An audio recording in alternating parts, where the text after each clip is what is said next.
Alam nyo ba mga idol na kung ganito kayo magsalin ng tubig sa baso ay mali ang ginagawa nyo dahil matatapon lang ang tubig na nilalagay mo. Dahil ang tamang paggamit ng baso ay dapat nakatayo ito at siguraduhin natin na yung butas ng baso ay nasa ibabaw. Sa paraan nga na ito mga idol ay masasalunan ng baso ang nilalagay nating tubig at hindi na ito matatapon. At ganun lang kasimple mga idol ang paggamit ng baso. Kaya follow for more tutorial mga idol.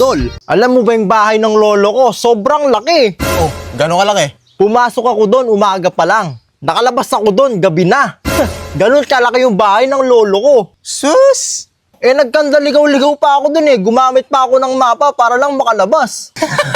Yan liit pala ng bahay ng lolo mo Tch, bakit? Gano'n ba kalaki bahay ng lolo mo?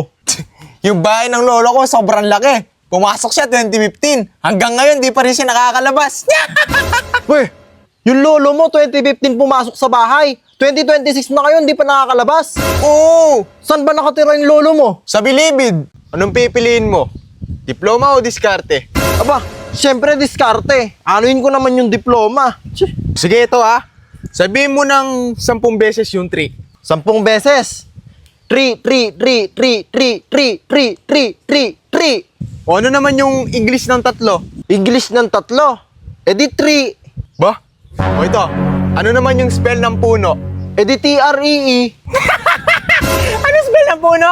TREE nga. Yan ang mangyayari sa inyo. Kapag pinili nyo ang diskarte, kaysa sa diploma, pili nyo siya. Hindi niya alam yung spelling ng puno. Uy, tingnan mo, may nakapatong. Tingnan mo. Ay, no, nakapatong. Tingnan ka diretso. Tingnan mo kasi yung kamay ko. Kasi nakaturo. Ayan, no.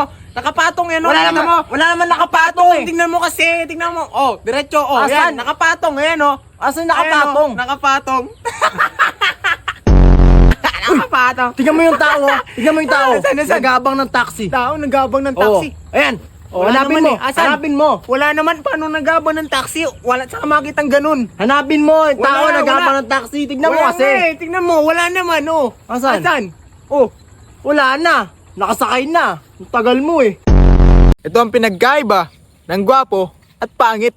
Pag gwapo ang nanligaw, sasagutin agad. Pero pag pangit na nanligaw, sorry, study first. Pag gwapo ang uminom, broken-hearted yan. Pero pag pangit ang uminom, walang pangarap sa buhay yan. Pag pogi na payat, chick boy yan. Pero pag pangit na payat, adik yan. Pag gwapo ang construction worker, sasabihin nila hardworking yan. Pero pag pangit ang construction worker, sasabihin nila, okay na yan, kaysa magadik ka. Pag gwapo naman ang umakyat sa bundok, sasabihin nila nature lover yan. Pero pag pangit ang umakyat sa bundok, abusayap yan. Pag gwapo naman ang nanlimos, sasabihin nila, uy, bigyan natin si kuya, kawawa naman. Pero pag pangit ang nanlimos, sasabihin nila, uy, wag niyong bigyan yan, baka pang rugby niya lang. Pag gwapo ang tumabi kay ate, nakakakilig yan. Pero pag pangit ang tumabi, manyakis yan. Payag ka, 10 yung kotse mo. Abo, syempre. Kaso mahal yung gas. O ito, payag ka. 20 yung kotse mo. Ba, oo naman. Kaso hulugan. O ito, payag ka. 1 million yung sahod mo. Mag-aalaga ka lang ng baka. Syempre, payag ako. Dali lang yan Kaso bubuhatin mo pag umiyak. O ito, payag ka. 2 million sahod mo. Magpapaandar ka lang ng barko. Oo naman. Pangarap ko yan Kaso disaguan. O ito, payag ka. Ikaw si Flash. Mabilis kang tumakbo. Aba, syempre, mabilis tumakbo yan Kaso may hika ka. O ito, payag ka. Ikaw si Benten. Kaso yung alien mo si Four Arms. Ba, oo naman. 4 yung kamay niyan Kaso lahat kanan. Mas mahalaga ang diskarte. Mas mahalaga yung diploma. O sige ito Pag may nakita ka bang 1,000 tsaka 100 sa kalsada, anong kukunin mo? Siyempre, yung 1,000, mas malaki yun Anong kukunin mo? Yung 1,000 nga. Ayan, puro kasi diploma. Bakit 1,000 lang yung kukunin mo? Kung pwede mo naman kunin yung 2. Ano ang tawag sa maliit na pusit? Ano? Knock knock. Who's there? Nanay ni Wally. Nanay ni Wally who? Nanay ni Wally na ako sa forever. Anong tawag sa lalaking sayote? O sige, ano? Sayoya? Nabibili na pala yung pangarap eh. Ha? Magkano? Sais. Sais? Sais ang pangarap. Mercury, Venus, Earth.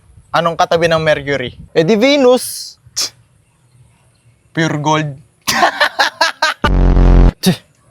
Bakit nilalangaw yung tae? Siyempre, mabaho yun eh. Mali. O bakit? Walang takip. Anong isda ang lumalaki pa? Di ko alam. Ano? Maliliit na isda. Bakit binubuksan ng matatanda yung bintana tuwing umaga? Sige, bakit? Nakasara eh. Post kayo sa susunod na kumakanta kayo para ma-amaze kami sa boses nyo. Kukak. Ay, sorry idol, di man po kami marunong kumanta eh. Malunggay pandesal. Malunggay pandesal. Malunggay pandesal. Ay! Come on! Tinapay para almusal, malunggay, pandesal, Pandesal! walang halong na chemical. Hey! Isa sinto! Nami kayo, busog kayo, yo, yo, yo, yo, yo, yo.